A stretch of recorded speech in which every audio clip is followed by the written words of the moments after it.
Sumasakit ba ang ngipin mo? Alam ko sa karamihan, kung sumasakit ang ngipin, nakakadisturbo talaga yan sa ating mga gawain. Pero wait, mayroon akong solusyon para dyan. Pero bagong lahat, intro muna tayo.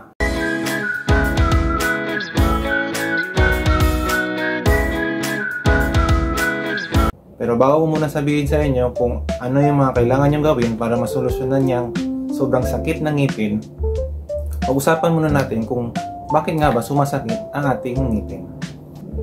Habang tumatagal, nagkakaroon ng mga cracks ang ngipin natin. Tapos nagkakaroon na siya ng butas. Ngayon, ang nangyayari, dahil open na siya, exposed ng ating nerve sa loob ng ating ngipin. Ngayon, exposed na yung ugat ng ngipin natin dahil nagkakaroon na ng butas. Ngayon, ang tendency niyan is may expose din yung mga ugat natin sa mga bakterya na pumapasok. Kasi ano-ano lang naman yung pinapasok natin sa ngipin natin. Minsan asukal, minsan mga ingredients ng pagkain.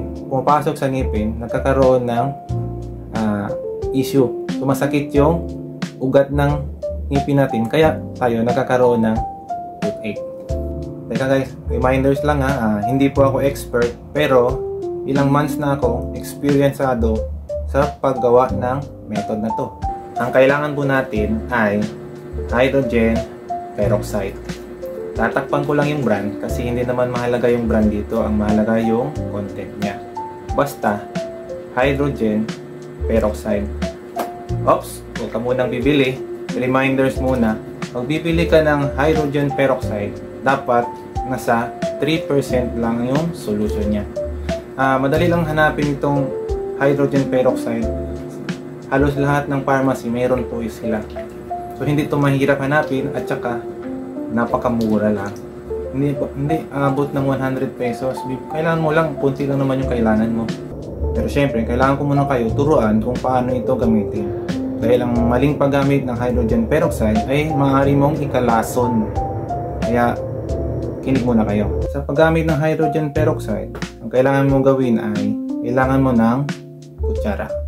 Yan ang gagamitin natin pang measure kung gaano nga ba karami ang ilalagay natin.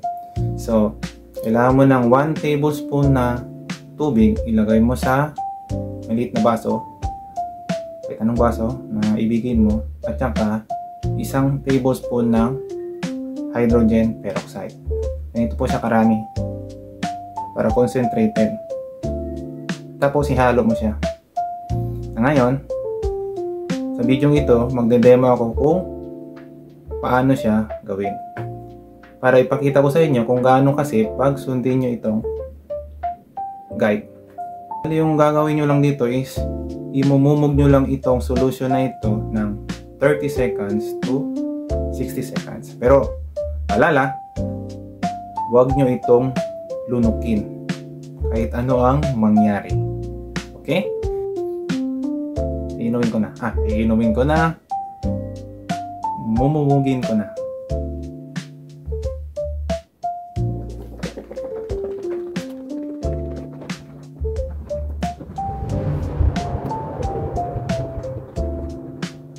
Tapos, pagkatapos yung mumugin, iluha nyo na.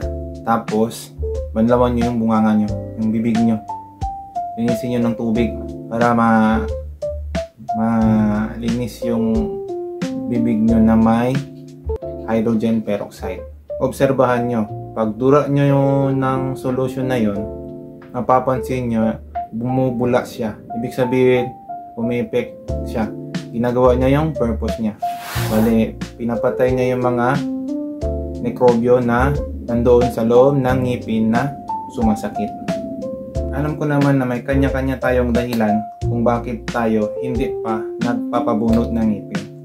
So, itong video ito ay nagbibigay lang sa inyo ng option dahil kung baka wala kang oras or takot ka sa dentist, pwede mo itong gawin for the meantime.